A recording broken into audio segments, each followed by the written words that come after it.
Set चाही, अगरबत्तियों के दूगो पैकेट चाही।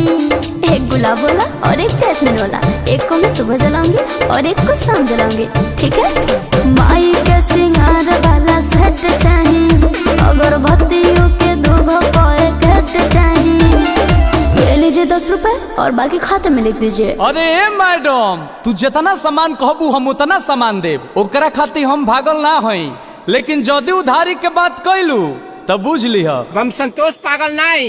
देत बाड़ू हतनिया मांग तारू हतना, हतने पैसा में सामान ले बुकातना, हतने पैसा में सामान ले बुकातना।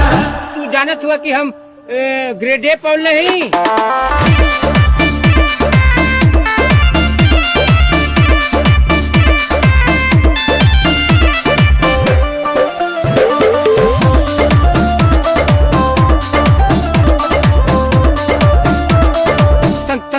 संतोष पागल नहीं। तोरा जस दू चार गो जस गहकी फंस जाई मोर दुकानदारी हो।